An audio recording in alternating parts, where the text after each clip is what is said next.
할렐루야. 사랑하는 성도 여러분, 오늘도 새날이 밝아왔습니다. 9월 11일 금요일입니다. 911 하니까 19년 전 2001년도에 미국 뉴욕에서 또 워싱턴에서 테러가 발생했던 그 일이 또 떠올려지기도 하네요. 우리 국제사회, 우리 지구촌에 그와 같은 테러가, 군사적, 물리적인 테러가 안 일어났으면 참 좋겠다. 또 우리 사회적으로는 불공정의 테러가 있지 않았으면 좋겠다.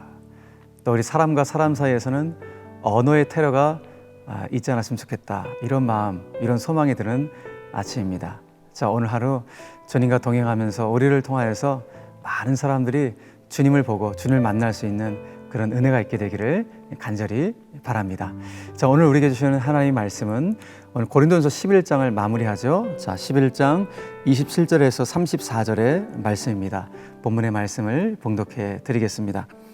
그러므로 누구든지 주의 떡이나 잔을 합당하지 않게 먹고 마시는 자는 주의 몸과 피에 대하여 죄를 짓는 것이니라. 사람이 자기를 살피고 그 후에야 이 떡을 먹고 이 잔을 마실지니 주의 몸을 분별하지 못하고 먹고 마시는 자는 자기의 죄를 먹고 마시는 것이니라. 그러므로 너희 중에 약한 자와 병든 자가 많고 잠자는 자도 적지 아니하니 우리가 우리를 살폈으면 판단을 받지 아니하려니와 우리가 판단을 받는 것은 주께 징계를 받는 것이니 이는 우리로 세상과 함께 정죄함을 받지 않게 하려 하심이라. 그런즉 내 형제들아, 먹으러 모일 때에 서로 기다리라. 만일 누구든지 시장하거든 집에서 먹을지니 이는 너희의 모임이 판단받는 모임이 되지 않게 하려 함이라. 그 밖의 일들은 내가 언제든지 갈 때에 바로 잡으리라. 아멘. 자, 오늘 이 말씀을 가지고 예수 정신을 구현합시다 라는 제목을 함께 은혜를 나누기를 원합니다. 자, 오늘 우리가 고린도전서 11장을 이제 마무리하려고 하는데요. 특별히 어제에 이어서 이 그릇된 성찬 이해를 가지고 있었던 고린도 교회 일부 성도들을 향해서 바울이 굉장히 호되게 꾸짖고 있는, 책망하는 그런 뉘앙스, 그런 분위기가 오늘도 계속 연장선에 있는 말씀입니다. 자, 어제 말씀이 성찬의 참된 의미가 무엇인가를 가르쳐줬던 그런 부분이라면 오늘 본문의 말씀은 바울이 그 성찬의 의미에 합당하지 않게 참여했던 자들에게는 도대체 어떤 치명적 결과가 나타나게 되는 것인지, 자, 이것을 밝혀주면서 성찬에 참여하는 성도의 영적인 바른 자세가 어떠해야 되는지를 가르쳐주고, 그리고 더 나아가서는 아주 구체적인 실천 사항까지 하나 제시해 주는 것을 보게 됩니다. 자, 오늘 본문은 이렇게 시작을 하죠. 27절 말씀입니다. 그러므로 누구든지 주의 떡이나 잔을 합당하지 않게 먹고 마시는 자는 주의 몸과 피에 대하여 죄를 짓는 것이니라. 아멘. 자, 우리가 알고 있죠. 지금 고린도 교회 안에 성찬의 의미에 합당하지 않게 참여하고 있는 성도들이 누구인가? 그들이 누구였습니까? 가난한 성도들을 전혀 배려하지 않고 자기들끼리 먼저 와서 음식을 먼저 먹고 취해버린, 그래서 성찬의 의미를 퇴색시켜버린 고린도 교회의 일부 부유한 성도들, 그들을 향하여서 오늘 합당하지 않게 성찬에 참여했다라고 바울이 지적하고 있는 것이죠. 그렇습니다. 그들은 차별 없이 주 안에서 연합하고 하나 되어야 할 이 성찬의 중요한 목적을 퇴색시켜 버렸던 자들이었습니다. 자, 그런데 오늘 바울은 그런 성도들을 향해서 그 가난한 성도들에 대한 배려가 전혀 없고 도리어 그들을 부끄럽게 하면서 성찬에 참여케 한 일부 이 부유한 성도들 향해서 여러분들의 그런 행위가 도리어 어떻다는 것입니까? 주의 몸과 피에 대해서 죄를 짓는 것이다 라고 아주 따끔하게 지적하고 있다는 것입니다. 왜 그렇습니까?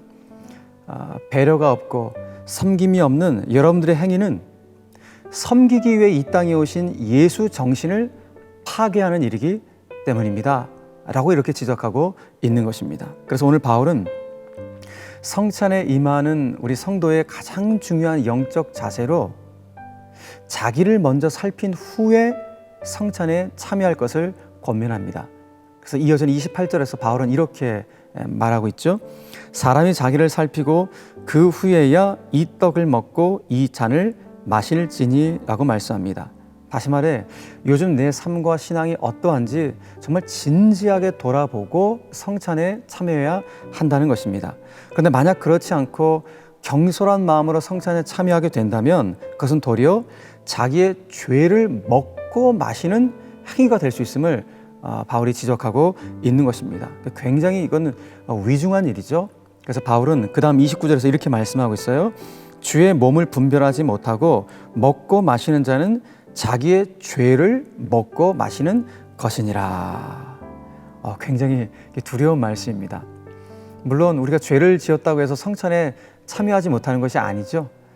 예배라고 하는 것은 죄인들의 모임이니까 그 예배 중에 있는 성찬도 우리 죄인들이 사실 참여하는 것입니다. 중요한 것은 그 성찬을 대하는 나의 영적인 자세가 진중하지 못하다면, 정말 진지하지 못하고 도리어 경솔하다면 도리어 그것은 오늘 성경에 보니까 주님의 징계를 받을 수 있는 사항임을 반드시 기억해야 한다라고 오늘 바울이 힘주어 강조하고 있는 것입니다. 여러분, 그러면서 바울은 오늘 고린도 교회 성도들의 특별히 일부 그 부유한 성도들의 이와 같은 경솔한 그 성찬의 자세, 성찬의 어떤 의식으로 말미암아 교회 안에 어떤 일이 발생했다고 지적하고 있어요? 성찬을 경솔하게 대함으로 말미암아 교회 안에 약한 자들, 병든 자들, 잠자는 자들, 즉 죽게 된 자들이 적지 않게 발생하게 되었다라고 오늘 이야기를 하고 있습니다. 자, 그 내용이 이제 30절로 32절의 말씀인데 잠깐 보시겠어요?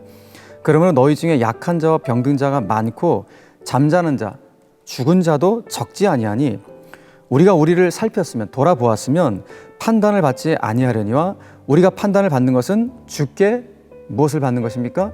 징계를 받는 것이니라고 말을 합니다. 무슨 말입니까? 고린도 교회 성도들이 이 성찬을 바르게 시행하지 않아서 주님의 징계를 받았다는 것을 오늘 지적하고 있는 것입니다. 물론 우리가 좀 크게 오해할 필요는 없는데 성찬이 무슨 어떤 마술적인 힘이 있어서 그 성찬을 제대로 시행하지 않으면 재앙을 입어 이런 식으로 우리가 과도하게 해석할 필요는 없겠지만 그럼에도 불구하고 오늘 성경의 팩트는 무엇인가? 성경의 팩트는 성찬의 의미를 퇴색시키고 그 성찬을 업신여길 경우에 아하, 주님의 징계는 불가피하다라는 사실을 우리는 기억할 수 있어야 한다는 것입니다. 무엇이 불가피하다? 주님의 징계는 불가피하다. 자, 그런데 여러분 중요한 사실은 무엇입니까? 주님이 왜 우리를 징계하시는가? 주님의 징계의 목적이 무엇인가를 아는 것이 더 중요하겠죠. 주님의 징계의 목적은 무엇입니까? 우리의 어떤 허물과 죄를 돌아보고 깨닫게 함으로 말미암아 우리가 더욱 영적으로 우리를 성장시키기 위해서 징계하시는 것이지 징계의 목적이 우리를 심판하는 데 있지 않다는 것입니다. 다시 말해서 주님은 우리를 사랑하시기 때문에 징계하신다라는 사실을 반드시 기억할 수 있어야 돼요. 그래서 히브리서 기자는 히브리서 12장 5절 이하에서 이런 말씀을 우리에게 주고 있습니다. 내 아들아, 주의 징계하심을 경히 여기지 말며 그에게 꾸지람을 받을 때에 낙심하지 말라. 주께서 그 사랑하신 자를 징계하시고 그가 받아들이시는 아들마다 채찍질 하심이라. 주님이 사랑하신 자를 징계하신다. 그렇기 때문에 우리는 언제나 신앙생활 속에서 또 성찬 속에서 마찬가지고 먼저 나 자신을 돌아볼 수 있는 성찰의 어떤 시각들이 필요함을 오늘 본문을 통해서 우리는 다시 한번 깨닫게 되는 것입니다. 자, 그러면서 바울은 오늘 이런 권면을 하면서 본문을 마무리하는 것을 보게 돼요. 바울이 어떻게 권면합니까? 지금 고린도 교회 성도들을 향하여서 여러분들 교회 안에 주님의 징계가 지금 있었음을 여러분들이 기억하신다면 앞으로 이제 성찬을 행할 때면 지금 일 때문에 늦게 도착한 가난한 성도들을 무시하지 마십시오. 그 가난한 성도들을 배려해서 그분들이 도착할 때까지 기다려 주십시오. 기다려 주십시오. 만약 여러분들이 그분들 기다리는 것이 너무 힘든다면, 배고파서 기다리기가 너무 힘들다면 집에서 먼저 식사를 하시고 음식을 드시고 오십시오. 그것이 성찬의 의미를 퇴색시키지 않는 중요한 실천사항 중에 하나입니다. 기다리십시오 라고 오늘 권면을 하고 있는 것입니다. 여러분, 성찬의 참된 의미와 목적을 바울이 다시 한번 강조하는 것이죠. 그리스도 안에서의 온전한 연합, 그리고 차별이 없는 하나됨을 위해서 기다리는 것이 더 좋습니다라고 오늘 권면해주고 있는 것입니다. 사랑하는 성도 여러분, 바로 이것이 예수 정신입니다. 우리가 이 시대 가운데 반드시 회복하고 구현해야 될 예수 정신이 바로 여기에 있는 것입니다. 먼저는 나 자신을 돌아볼 수 있어야 합니다. 다른 사람의 티를 보기 전에 내 안에 있는 들보를 먼저 볼 수 있는 그런 성찰이 우리 가운데 필요한 것이고, 또 예수 정신은 타자를 향한 배려와 섬김입니다. 그리고 예수 정신은 더 나아가서 차별이 없는 정의로운 공동체를 세워가는 것, 이것이 예수 정신인 것입니다. 그렇기 때문에 저와 여러분들은 성천을 대할 때든지, 더 나아가서 우리의 신앙생활의 전반에 걸쳐서 먼저 나 자신의 허물을 살필 수 있는 그런 성찰의 시간으로 우리의 신앙의 여정들을 돌아봐야 되는 것이고, 동시에 우리 삶의 자리에서 내가 만나는 사람들, 내가 대하는 모든 사람들을 대할 때 여러분, 우리의 태도 역시 타자를 향한 따뜻한 배려와 섬김을 지향할 수 있어야 한다는 것입니다. 왜냐하면 바로 거기서부터 차별 없는 은혜롭고 정의로운 공동체가 출발될 수 있기 때문에 그렇습니다. 사랑하는 성도 여러분, 바라기는 오늘 저와 여러분들의 하루의 삶 역시 예수 정신을 구현하는 복된 하루가 되기를 간절히 바랍니다. 우리 기독교의 회복은 바로 이 예수 정신의 구현을 어떻게 회복할 것인가에 달려 있습니다. 주님이 우리에게 주신 그 예수 정신, 그것을 회복할 때 추락한 한국교회의 모든 이미지가 다시 회복될 수 있는 은혜가 있게 될 줄을 저는 믿습니다. 사랑하는 성도 여러분, 바로 그 회복의 중심에 저와 여러분들이 있게 되기를 간절히 바라고, 오늘 하루도 그 예수 정신으로 우리의 삶의 자리에서 주님의 뜻을 온전히 구현할 수 있는 믿음의 종으로 멋있게 쓰임받을 수 있는 저와 여러분들이 되시기를 주 예수 그리스도의 이름으로 간절히 축원합니다. 기도하겠습니다. 하나님 아버지, 은혜를 감사합니다. 오늘도 저희들 가운데 필요한 말씀으로 은혜를 덧입혀 주시되, 특별히 고린도전서 11장을 마무리하면서 예수 정신이 무엇인지를 알게 하신 것 참 감사합니다. 나 자신을 먼저 돌아볼 수 있는 은혜가 있게 하여 주시고, 타자를 향한 따뜻한 배려와 섬김의 역사가 우리 가운데 늘 흘러넘치게 하여 주셔서 우리를 통하여서 우리가 사는 이 사회에 아름답고 공정하고 정의로운 복된 공동체를 세워갈 수 있도록 우리를 그 중심으로 세우시고 인도하여 주시옵소서. 사랑하는 교우들이 오늘 하루를 출발합니다. 가정과 일터, 캠퍼스 모든 삶의 자리에서 필요한 하늘 능력과 은혜를 공급하여 주시고, 우리를 통해서 오늘도 예수의 능력이 발산되어지며 예수의 향기가 나타날 수 있도록 저희들 멋있는 예수님의 제자로 사용하여 주시옵소서.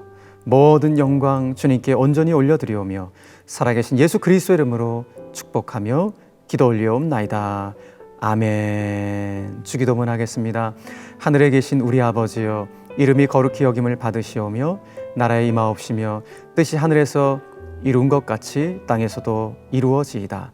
오늘날 우리에게 일용할 양식을 주옵시고, 우리가 우리에게 죄 지은 자를 사하여 준 것 같이 우리의 죄를 사하여 주옵시고, 우리를 시험에 들게 하지 마옵시고 다만 악에서 구하옵소서. 대개 나라와 권세와 영광이 아버지께 영원히 있사옵나이다. 아멘.